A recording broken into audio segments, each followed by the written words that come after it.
Hello, welcome to my channel. इस video में हम कंट्रोल स्टेटमेंट के बारे में डिस्कस करेंगे कि कंट्रोल स्टेटमेंट होता क्या है।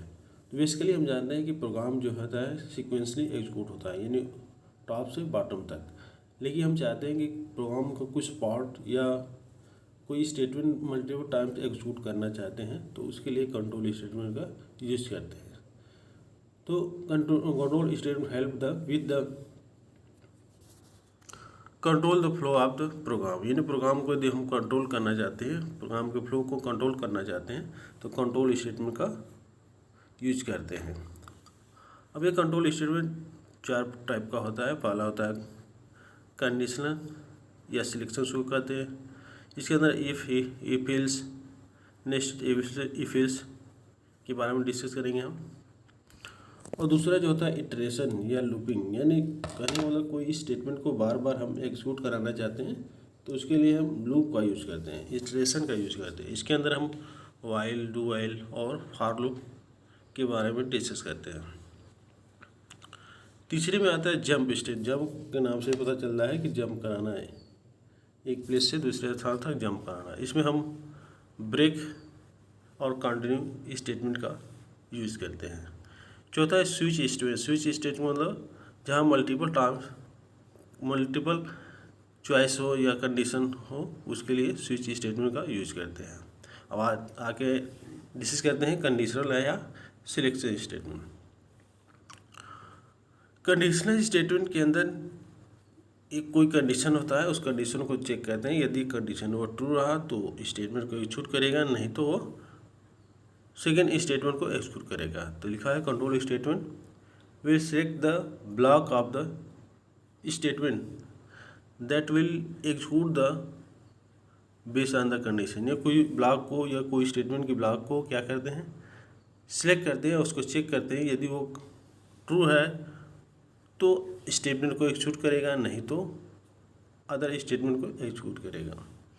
इसमें सबसे पहले आता है इफ स्टेटमेंट। इफ स्टेटमेंट का मतलब कोई कंडीशन दिया रहेगा, यदि वो कंडीशन ट्रू रहा तभी वो स्टेटमेंट एग्जीक्यूट होगा, अदरवाइज एग्जीक्यूट नहीं होगा।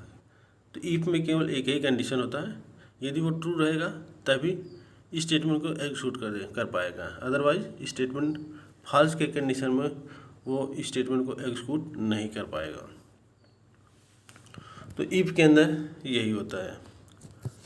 दूसरा होता है इफ एल्स, यानी इसको बोलते हैं बाई डायरेक्शनल कंट्रोल स्टेटमेंट। यदि कोई कंडीशन दिया है, यदि वह ट्रू रहे तो स्टेटमेंट एग्जीक्यूट होगा, फॉल्स रहेगा तो दूसरा स्टेटमेंट एग्जीक्यूट होगा।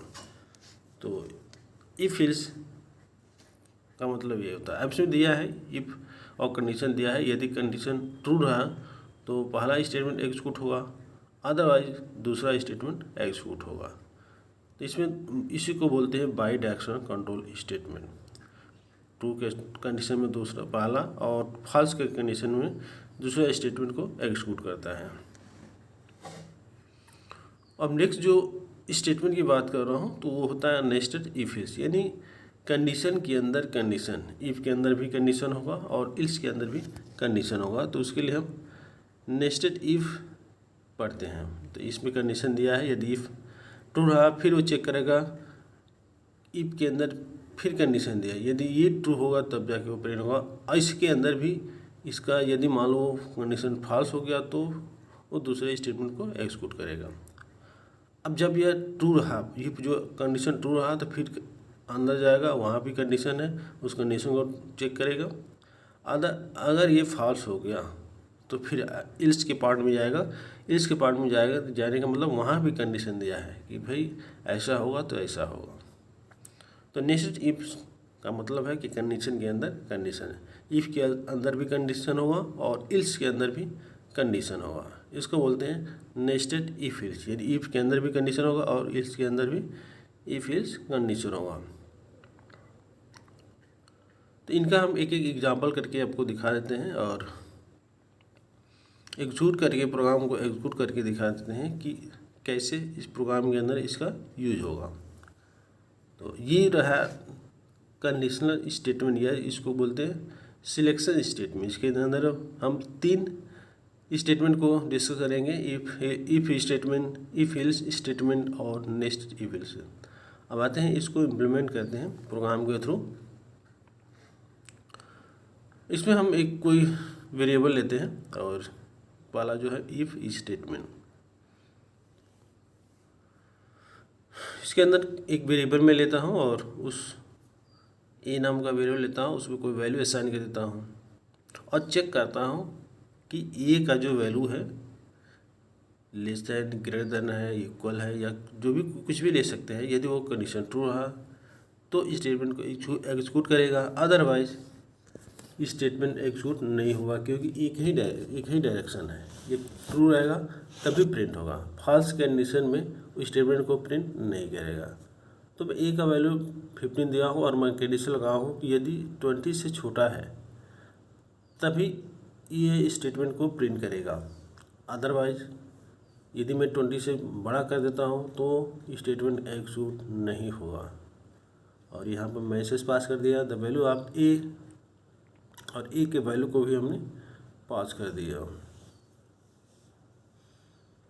अब जैसे ही हम इसको एग्जीक्यूट कराते हैं, प्रोग्राम को रन कराते हैं, तो पहले कंडीशन को चेक करेगा, मैच कराएगा कि कंडीशन के अंदर आ रहा है कि नहीं। यदि आ रहा है तो मैसेज को प्रिंट करेगा, अदरवाइज प्रिंट नहीं करेगा। तो मैंने अब देखो ये कंडीशन क्या आ रहा है कि जो वैल्यू है 20 से छोटा है, सही बात है। ए का वैल्यू जो है 15 है, हमने क्या चेक करा, जो 20 से छोटा है तो प्रिंट करेगा। यदि इसी को अपोजिट कर देता हूँ, यदि 20 से बड़ा है तो ये प्रिंट नहीं होगा। इस कंडीशन में, फॉल्स के कंडीशन में बताया था कि फॉल्स के कंडीशन में यह आउटपुट नहीं देगा, मैसेज को प्रिंट नहीं करेगा। केवल ट्रू की कंडीशन में मैसेज को प्रिंट करता है। तो इस कंडीशन में देखते हैं कि वो कोई आउटपुट आएगा ही नहीं। केवल ट्रू के कंडीशन में आउटपुट आएगा, फॉल्स की कंडीशन में आउटपुट नहीं आएगा। अगर हम चाहते हैं कि दोनों कंडीशन हो, ट्रू रहे तो भी प्रिंट हो, फॉल्स रहे तो भी कंडीशन हो, कोई एक कंडीशन, तो उसके लिए इफ एल्स लगाते हैं। यदि कंडीशन मैच हुआ तो पहला वाला स्टेटमेंट एग्जीक्यूट होगा, अदरवाइज सेकेंड वाला स्टेटमेंट एग्जीक्यूट होगा। अब यहीं पर मैंने उसी प्रोग्राम को मैं आगे बढ़ाता हूँ। यदि ए का वैल्यू वही 15 है और कंडीशन होगा ए ग्रेटर देन इक्वल टू 20, और यदि ये कंडीशन ट्रू रहा तो पहला स्टेटमेंट एग्जीक्यूट होगा, अदरवाइज सेकेंड स्टेटमेंट एग्जीक्यूट होगा। अब जैसे ही इसको एग्जीक्यूट कराते हैं, रन कराते हैं, तो हमारा कोई ना कोई एक स्टेटमेंट एग्जीक्यूट होगा, यानी सेकेंड वाला स्टेटमेंट एग्जीक्यूट होगा और सेकेंड का वैल्यू प्रिंट होगा। अब देखते हैं, हाँ सेकेंड जो मैं लिया था उसको एग्जीक्यूट करेगा। इसको बोलते हैं बाई डायरेक्शन कंट्रोल स्टेटमेंट, यानी दो डायरेक्शन होता है, एस नो। यदि एस होगा तो प्रिंट होगा, नो होगा तो दूसरा प्रिंट होगा। अब इसके बाद जो हम बनाने जा रहा हूँ, यदि कोई वैल्यू, एक बार वैल्यू चेंज करके देखता हूँ, एक ए ले लिया और बी ले लिया, और मैं यहाँ चेक करता हूँ कि ए बी में से कौन बड़ा है। तो उसको चेक करने के लिए हमने ए ग्रेटर देन बी ले लिया। यदि कंडीशन ये ट्रू रहा, यानी ए जो है बी से बड़ा रहा, तो ए को प्रिंट करेगा, अदरवाइज बी को प्रिंट करेगा। यानी दो वेरिएबल में से या तो एक बड़ा होगा या तो एक छोटा होगा। तो वही मैं कंडीशन लगा, यदि ए बी से बड़ा है तो ए प्रिंट होगा, अदरवाइज बी प्रिंट होगा। ए बड़ा नहीं है तो बी बड़ा है। तो इस टाइप की भी हम प्रोग्रामिंग इसके अंदर कर सकते हैं। तो अब यहाँ देखते हैं, जो वैल्यू है वो प्रिंट कर दिया, बी बड़ा है, बी का वैल्यू 20 है और ए का वैल्यू मैंने 15 लिया। अब इसी को अपोजिट करते हैं, यदि ए बी से बड़ा है तो, ए बी से छोटा है तो ए प्रिंट करेगा, अदरवाइज बी प्रिंट करेगा। अब यहाँ पर ए प्रिंट कर दिया। इस तरह से कोई नंबर को चेक कर सकते हैं कि वो नंबर दिया हुआ नंबर सम है या विषम है, तो उसके लिए इस इफ एल्स का यूज़ करके हम निकाल सकते हैं। अब देखते हैं nested if else. Nested if else में बताया था कि कंडीशन के अंदर कंडीशन, उसको बोलते हैं नेस्टेड इफ एल्स। अब इसमें हम तीन वेरिएबल को चेक करते हैं, तीन वेरिएबल में सबसे बड़ा कौन है। तो लार्जेस्ट नंबर को फाइंड करने के लिए हम तीन वेरिएबल लेते हैं और तीन वेरिएबल को बारी बारी से चेक करते हैं और इस नेस्टेड इफ एल्स का। तो मैंने ए को बी से चेक किया, अब फिर बी को सी से चेक करेंगे। यदि ए बी से बड़ा है या ए बी से छोटा है तो ए प्रिंट करेगा, अदरवाइज फिर ए सी को चेक करेगा। यदि सी से भी बड़ा है या छोटा है तो ए प्रिंट होगा, अदरवाइज वो सी को प्रिंट कर देगा। तो मैं यहाँ लगा देता हूँ ए ग्रेटर देन बी। यदि ए बी से बड़ा है तो कोई ज़रूर नहीं है कि सी से भी बड़ा होगा, तो फिर मैं सी को भी चेक कर लिया। ए ग्रेटर देन सी, यदि सी से भी बड़ा है तो जाके ए को प्रिंट करता है, अदरवाइज सी सबसे बड़ा हो जाएगा। लार्जर नंबर ए को प्रिंट कर दिया। दोनों इसमें कंडीशन, यदि ए बी से बड़ा है और ए सी से बड़ा है तभी जाके ए सबसे बड़ा हो जाएगा, यानी ए को प्रिंट कर देगा। अदरवाइज यदि मान लो ए बी से बड़ा है और ए सी से छोटा है तो सबसे लार्ज नंबर सी हो जाएगा। अब यहाँ पर हमने प्रिंट करता हूँ लार्जेस्ट वैल्यू इज सी, अब यहाँ पर सी को प्रिंट करेगा। ये तो जब ए बी से बड़ा होगा तो यानी ट्रू के कंडीशन में इतना होगा। यदि फॉल्स के कंडीशन होगा तो ये पूरा शिफ्ट करेगा नीचे वाला, अब फिर एल्स पार्ट में आ जाएगा। यदि ये फॉल्स हो गया तो, अब फॉल्स हो गया तो फिर अब आएगा नीचे। अब क्या करेंगे, बी सी को चेक करेगा। यदि बी सी से बड़ा है तो सबसे बड़ा बी हो जाएगा, अदरवाइज सी बड़ा हो जाएगा। तो यहाँ हमने मैसेज को पास कर दिया और यह चेक कर दिया कि larger value is C B, और इसके अंदर हम पास कर देते हैं सी, लार्जर वैल्यू सी हो जाएगा, बी हो जाएगा। अदरवाइज यदि फॉल्स कंडीशन हुआ तो लार्जर वैल्यू सी हो जाएगा। तो इस तरह से हम 3 वेरिएबल को लिया और तीनों वेरिएबल को हमने बारी बारी से चेक कर दिया कि कौन सबसे बड़ा है। अब इसको क्या करते हैं, एग्जीक्यूट करते हैं, रन करते हैं, कंपाइल करते हैं और आउटपुट दिखाता हूँ आप लोगों को कि कौन सा बड़ा है। तो इसमें जो वैल्यू आया वो सी का बड़ा है, ये जो वैल्यू मैं लिया हूँ बी का बड़ा है। ए का वैल्यू 15 लिया हो, बी का वैल्यू 20 लिया हो, सी का वैल्यू 10 लिया है, जो वैल्यू है बी सबसे बड़ा है। तो इस तरह से हमने इफ एल्स कंडीशन यानी नेस्टेड इफ एल्स भी कंप्लीट हो गया है। अब देखते हैं इसमें वैल्यू चेंज करके आप देख सकते हैं कि ए बड़ा है, बी बड़ा है, सी बड़ा है, कोई भी आप वैल्यू निकाल करके आप चेक कर सकते हैं। इसको बोलते हैं नेस्टेड इफ एल्स, और ये हमारा कंप्लीट हो चुका है। अब जो नेक्स्ट, अच्छा यहाँ कुछ छोटा था पार्ट, इस पार्ट छोटा था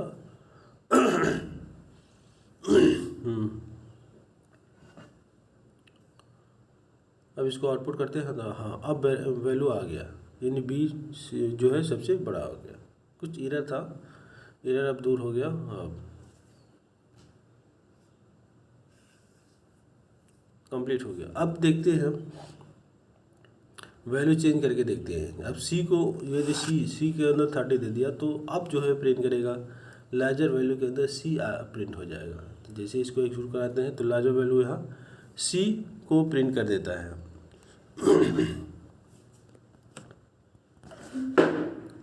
अब देखते हैं इटरेशन या लूपिंग के बारे में बताया था। कोई पर्टिकुलर स्टेटमेंट को हम बार बार एक्सक्यूट करा रहे थे, मल्टीपल टाइम्स एक्सक्यूट कराना चाहते हैं तो हम लूप का यूज करते हैं।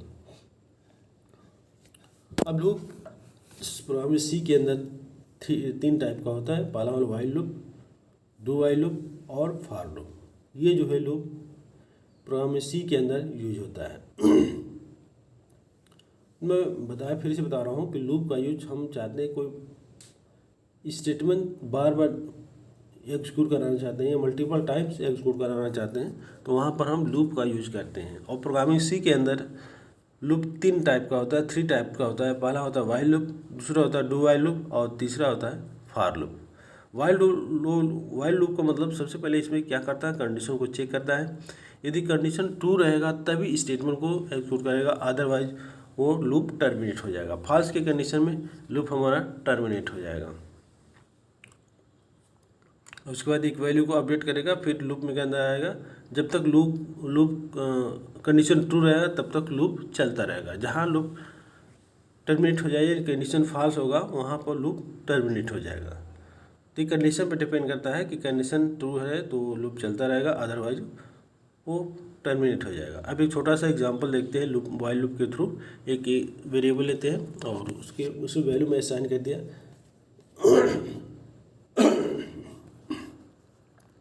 एक आई नाम का वेरिएबल लिया और आई के अंदर हमें 1 असाइन कर दिया। अब मैं क्या करता हूँ, कंडीशन लगाता हूँ। तो मैं वाइल लूप में बताया था कि जब तक कंडीशन ट्रू रहा तब तक क्या होगा, लूप चलता रहेगा और स्टेटमेंट को प्रिंट करता जाएगा। जब जहाँ लूप फॉल्स हुआ तो फॉल्स कंडीशन लूप टर्मिनेट हो जाता है। तो मैंने आई ले लिया, आई को चेक किया कि आई लेस देन या इक्वल टू 10। अब आई को मैं यहाँ पे क्या करता हूँ, प्रिंट कर देता हूँ। तो 1 से 10 तक आई का वैल्यू प्रिंट करेगा।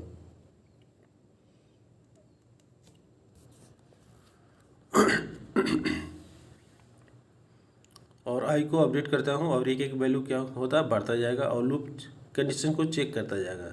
जब तक ये लूप कंडीशन ट्रू रहता है तब तक आई के वैल्यू को प्रिंट करता रहेगा। जहाँ ये कंडीशन फॉल्स हुआ लूप वहीं पर टर्मिनेट हो जाएगा। देखते हैं ये जो वैल्यू हमारा 1 से 10 तक प्रिंट हो गया है। यदि 1 से 100 तक देता है तो 1 से 100 तक वो कंप्लीट हो जाता है।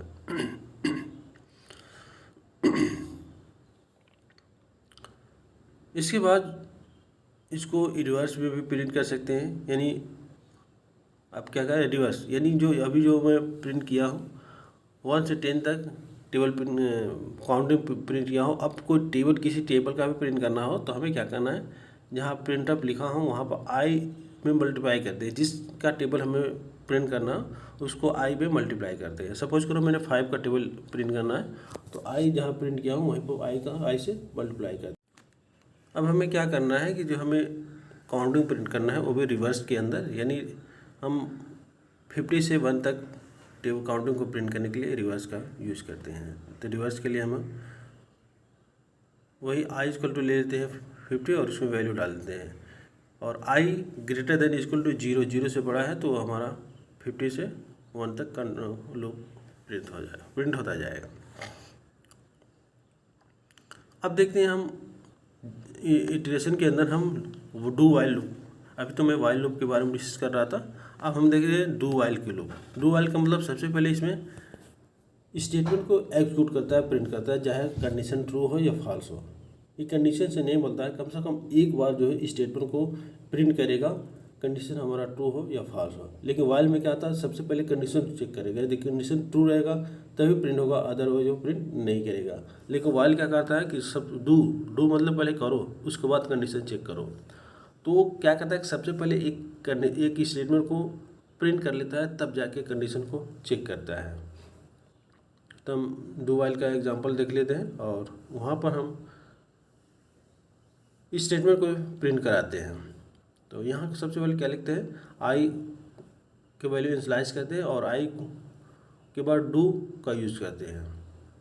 और जो कंडीशन है, कंडीशन लास्ट में जहाँ ये ब्लॉक टर्मिनेट होता है वहाँ पर हम वाइल कंडीशन देते हैं।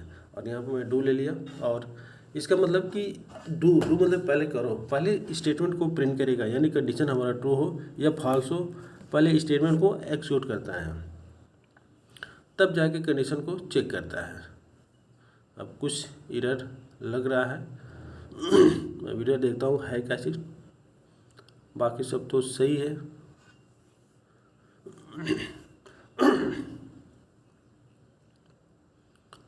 आई में वैल्यू असाइन कर दिया, डू प्रिंट मैंने कर दिया, आई को मैं प्रिंट कर दिया और आई प्लस प्लस लगा दिया, आई लेस देन, हाँ आई लेस देन 10 कर दिया। अब हम जैसे ही इसको एक्सिक्यूट करते हैं तो इसका भी वैल्यू 1 से 10 तक प्रिंट होता है। यानी जो हम स्टेटमेंट प्रिंट करते हैं किसमें, वाइल के अंदर, वही हम डू वाइल के अंदर भी कर सकते हैं, फॉर लूप के अंदर भी कर सकते हैं।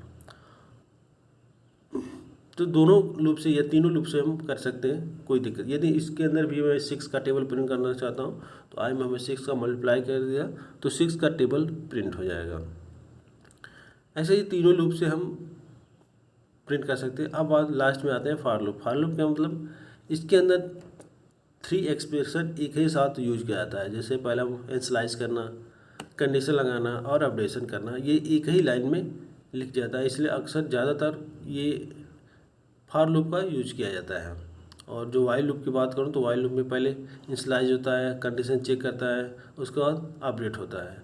डू वाइल में भी इनिशियलाइज होता है, प्रिंट होता है, इंक्रीमेंट अपडेट होता है, तब लास्ट में कंडीशन को चेक करता है। ऐसे ही फॉर लूप की बात करूँ तो फॉर लूप में एक ही लाइन के अंदर सब कुछ लिखा जाता है, इसलिए ज़्यादातर प्रोग्राम में इससे क्या होता है, स्पेस कम हो जाता है, कम कोडिंग में ज़्यादा काम हो जाता है, तो इससे अब ज़्यादातर फॉर लूप का यूज करते हैं। अब मैंने लिया आई के अंदर वैल्यू इनिशियलाइज कर दिया और कंडीशन लगा दिया और आई प्लस प्लस अपडेट कर दिया और यहाँ पर आई को मैंने प्रिंट कर दिया। जैसे इसका हम अपडेट करनी है यानी एग्जीक्यूट करते हैं तो वही सेम टू सेम वैल्यू यहाँ पे प्रिंट होगा 1 से 10 तक। तो जो काम मैंने वाइल में किया, डू वाइल में किया, वही काम हम क्या कर सकते हैं, फॉर लूप के अंदर भी कर सकते हैं। अब यहाँ पर एक चीज़ में छोड़ दिया था, अपडेट आई को मैं अपडेट नहीं किया था, तो यहाँ पर काम देके हमें क्या करना है, आई प्लस प्लस करना है, तो हमारा 1 से 10 तक वैल्यू को प्रिंट कर देगा। अब ये जो वर्टिकल प्रिंट हुआ, अब इसको हॉरिजॉन्टल प्रिंट करने के लिए जहाँ परसेंटेज लगाए हैं वहाँ पर बैकस्लैश लगाने से यही जो वैल्यू है वर्टिकली प्रिंट हो जाएगा। अब जब आओ इसको, अब देखो वर्टिकल प्रिंट हो गया, 1 से 10 तक प्रिंट हो गया। तो फॉर लूप के अंदर हम वही काम कर सकते हैं जो वाइल डू वाइल लूप के अंदर, यानी किसी भी लूप के अंदर से हम कोई भी आउटपुट प्राप्त कर सकते हैं। अंतर यही है कि फॉर लूप के अंदर जो कोडिंग होता है रिड्यूस होता है, कम हो जाता है, लेकिन वाइल हुआ डू वाइल के अंदर जो कोड जो है ज़्यादा हो जाता है। अब जो नेक्स्ट स्टेटमेंट की बात करूँ तो जंप स्टेटमेंट या स्विच स्टेटमेंट। जंप स्टेटमेंट के अंदर ब्रेक और कंटिन्यू यूज होता है, यानी जो अभी मैं फॉर लूप के अंदर जो प्रिंट किया हूँ 1 से 10 तक, यदि मैं चाहता हूँ उसमें से किसी नंबर पर, किसी टर्म पर हम ब्रेक करना चाहते हैं तो ब्रेक का यूज करते हैं, या कंटिन्यू करना चाहते हैं तो कंटिन्यू स्टेटमेंट का यूज करते हैं। अब देखते हैं इसी में कैसे ब्रेक करते हैं। जैसे मैंने फॉर लूप के अंदर लगाया लूप 1 से 10 तक, यानी 1 से 10 तक लूप तो चलेगा ही, लेकिन हम चाहते हैं कि उसके अंदर मैं ब्रेक करना चाहूँ। लूप तो मैंने दे दिया, लेकिन हम चाहते हैं उसके अंदर किसी पर्टिकुलर टर्म पर हम उसको ब्रेक करना चाहते हैं, तो हम ब्रेक कर सकते हैं। लूप भले जितना भी हो, लेकिन उसको हम ब्रेक कर सकते हैं। ब्रेक का मतलब वहीं पर हमारा लूप बंद हो जाएगा। अब यहाँ मैं लेता हूँ एक कंडीशन और उस कंडीशन में लगाता हूँ आई इक्वल टू 5, यानी जैसे ही आई का वैल्यू 5 हो वहीं पर ये लूप क्या होगा, ब्रेक हो जाएगा, टर्मिनेट हो जाएगा। तो यहाँ कंडीशन भी आप यूज कर सकते हैं और उसको हम क्या करते हैं, ब्रेक कर देते हैं। अब इसको मैंने क्या किया, एक कंडीशन लगाया और उस कंडीशन के थ्रू इस लूप को हम ब्रेक कर देते हैं। तो यहाँ मैंने लिखा आई इक्वल टू 5 और यहीं पर मैंने इसको ब्रेक कर दिया।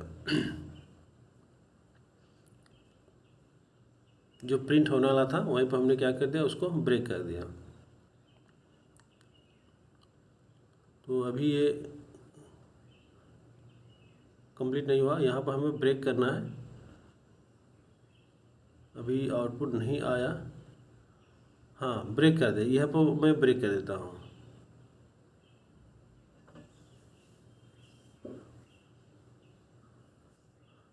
आई इक्वल टू 5 और देखते हैं ब्रेक हुआ कि नहीं हुआ। ब्रेक हो गया, हाँ। अब जैसे आई 5 तक जाएगा, आई का वैल्यू 5 तक जाएगा, वहीं पे क्या करेगा, आगे बढ़ने देगा, ब्रेक कर देगा। कंटिन्यू क्या करता है, ब्रेक नहीं करेगा, जिस जो कंडीशन में लगाता हूँ उसको प्रिंट नहीं करेगा, बाकी को प्रिंट करता है। तो कंटिन्यू और ब्रेक में अंतर है कि ब्रेक जो एकदम ब्रेक कर देता है, आगे बढ़ने ही नहीं देता है, लेकिन कंटिन्यू के अंदर जो कंडीशन मैच करता है उसी को ब्रेक करता है, बाकी को वो कंटिन्यू करता जाता है, प्रिंट करता जाता है। तो i इक्वल टू 5 ले लिया और कंटिन्यू लगा दिया। तो जो 1 से 10 तक प्रिंट होगा उसमें 5 स्किप रहेगा, 5 नहीं रहेगा, क्योंकि उसी को क्या करता है, ब्रेक कर देता है, बाकी को कंटिन्यू करता है। लेकिन ब्रेक के अंदर की बात करूँ तो ब्रेक पूरी तरह से ब्रेक कर देगा, आगे बढ़ना ही नहीं देगा। लेकिन कंटिन्यू का मतलब होता है कि कंटिन्यू करता जाएगा, बस उस कंडीशन को ब्रेक करेगा जो कंडीशन वो फॉलो करेगा, जो कंडीशन मैच करेगा। अब नेक्स्ट जो है स्विच स्टेटमेंट। स्विच स्टेटमेंट में बताया था कि मल्टी डायरेक्शन कंट्रोल स्टेटमेंट होता है। इसमें बहुत सारे केसेस होता है, जो केस मैच करेगा उसी को प्रिंट कर देगा, अदरवाइज वो डिफ़ॉल्ट स्टेटमेंट को प्रिंट करता है। इसमें एक डिफ़ॉल्ट केस होता है। अब एक छोटा सा एग्जांपल मैं दे रहा हूँ और उसको स्विच स्टेटमेंट का यूज करके, यानी इस प्रोग्राम में हम ऐसे प्रोग्राम बना रहा हूँ, यदि कीबोर्ड से हम 1 प्रेस करूँ तो प्रिंट हो ONE1, यदि मैं 2 प्रेस करूँ तो प्रिंट हो TW। ऐसे ही प्रोग्राम हम छोटा सा प्रोग्राम स्विच स्टेटमेंट के यूज से हम हेल्प से बना रहा हूँ। तो मैंने एक कंडीशन लिया चॉइस और एक छोटा सा मैसेज पास कर दिया, इंटर योर चॉइस। इसके अंदर हम स्कैनअप का यूज़ करना पड़ेगा, क्योंकि हमें रन टाइम वैल्यू देना है। तो %d और यहाँ @चॉइस, यहाँ %d होगा, % नहीं होगा। अब हम क्या करते हैं, स्विच लगाते हैं। स्विच के अंदर इस वेरिएबल को पास करते हैं चॉइस, और उसके बाद मल्टीपल टाइप का केस इसमें अप्लाई करते हैं। अब पहला केस 1 होगा और इसके अंदर हमें मैसेज प्रिंट कर दो ONE1।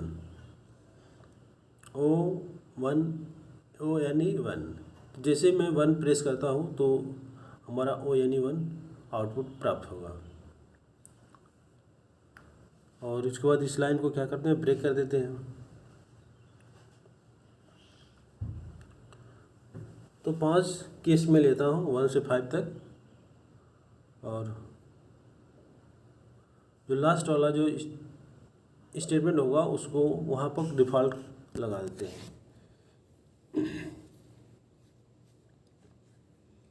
बाय डिफ़ॉल्ट एक कंडीशन इसमें होता है, या मैं 3 ले लिया,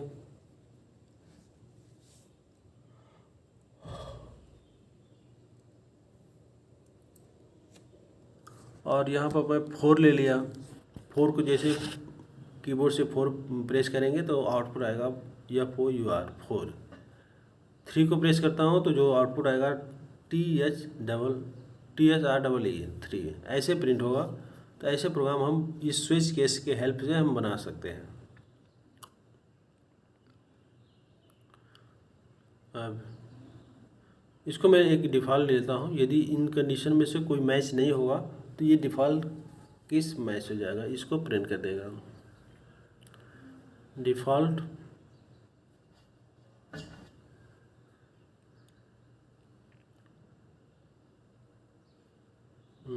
डिफ़ॉल्ट, ठीक है। अब 20 डिफ़ॉल्ट क्यों लगाते हैं, जो इन कंडीशन में से मैच नहीं करेगा वो डिफ़ॉल्ट स्टेटमेंट को प्रिंट कर देगा।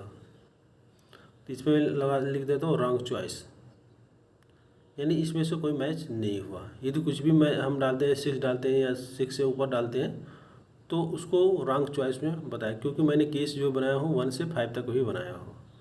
तो इनके अंदर जो भी केस मिलेगा उसको प्रिंट करेगा, अदरवाइज वो फॉल्स कंडीशन प्रिंट कर देगा।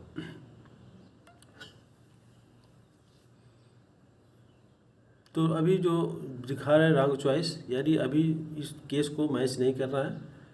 प्रोग्राम के अंदर कुछ एरर है, एरर को दूर करते हैं, देखते हैं क्या चीज़। तो कहीं ना कहीं एरर होगा, और यहाँ पर मैं ब्रेक कर देता हूँ पहले, कि हर लाइन के बाद, हर स्टेटमेंट प्रिंट करने के बाद तुरंत ब्रेक कर दे। यदि ब्रेक मैं नहीं लगाता हूँ और मैं 1 प्रेस करता हूँ तो 1 के नीचे जितने भी केसेस हैं सबको प्रिंट करेगा। इसीलिए ब्रेक लगाते हैं कि जिस केस को मैच करेगा केवल उसी को प्रिंट करेगा, अदरवाइज किसी को प्रिंट नहीं करेगा, इसलिए ब्रेक लगाते हैं। अब इस प्रोग्राम को एक्सिक्यूट कराते हैं तो फिर से वही आउटपुट आया, यानी कुछ एरर है, कहीं प्रोग्राम के अंदर कहीं ना कहीं कुछ सिंटेक्स छूटा होगा या कोई सेमीकोलन छूटा होगा, इसलिए हमारा आउटपुट नहीं आ रहा है। तो इसको चेक कर लेते हैं और देखते हैं कहाँ प्रिंट हो रहा है। तो बार बार वही आउटपुट आ रहा है, यानी कोई इसमें मिस्टेक है जो हमको दिखाई नहीं दे रहा है। अब देखते हैं बारी बारी से कि है कहाँ थी। तो इंट चॉइस और एक मैसेज पाए इंटर योर चॉइस, इसके अंदर के यहाँ एरर है, यानी इसके अंदर %d लगाना चाहिए, तो हम वहाँ पर %d लगा दिया हूँ। बाकी तो कहीं एरर नहीं है, केवल यही इसी स्थान पर एरर है, इसीलिए हमारा जो आउटपुट आ रहा है नहीं आ रहा है। अब यहाँ पर जैसे ही %d लगाते हैं तो हमारा आउटपुट आ जाएगा। जिस केस को यदि मैच करेगा वो उसको प्रिंट करेगा। अब देखो तुरंत आ जाएगा। अब देखो 3 आ गया। अब प्रोग्राम हमारा जाके कंप्लीट होगा। तो कोई भी हम केस को प्रिंट कर सकता है। अब हमारा प्रोग्राम कंप्लीट हो गया। तो इस तरह से इसके अंदर बहुत सारे प्रोग्राम हम यूज़ कर सकते हैं। जैसे मान लो हमें अल्फ़ाबेट के अंदर वावल्स को चेक करना है, कॉन्सोनेंट को चेक करना है कि कौन सा वावल है, कौन सा कॉन्सोनेंट है, तो वो भी हम प्रोग्राम इसके अंदर कर सकते हैं। Thank you watching for video.